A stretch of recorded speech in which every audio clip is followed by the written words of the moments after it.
So something that we discussed at the beginning of the project is how we wanted to implement elements of digital and projection within the show, which in the end we only used twice for short moments towards the beginning of the show, using projector to play the film that we created onto the painted wall, and then to project scripts for the mannerism sequences onto the girls involved and the boards behind them. However, I feel that if we had a higher budget, we would have room for more screens and projectors to be able to use more elements of this.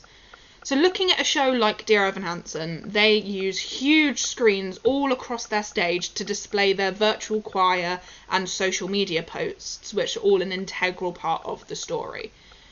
Obviously, a huge musical like this has a much higher budget than we ever would have, but even with like a little bit more money, we could have achieved something similar but simpler. An example of which could be being able to use them to display interview footage whilst content was being performed in front of it, which is something that was discussed as a possibility for some scenes at the start of the project.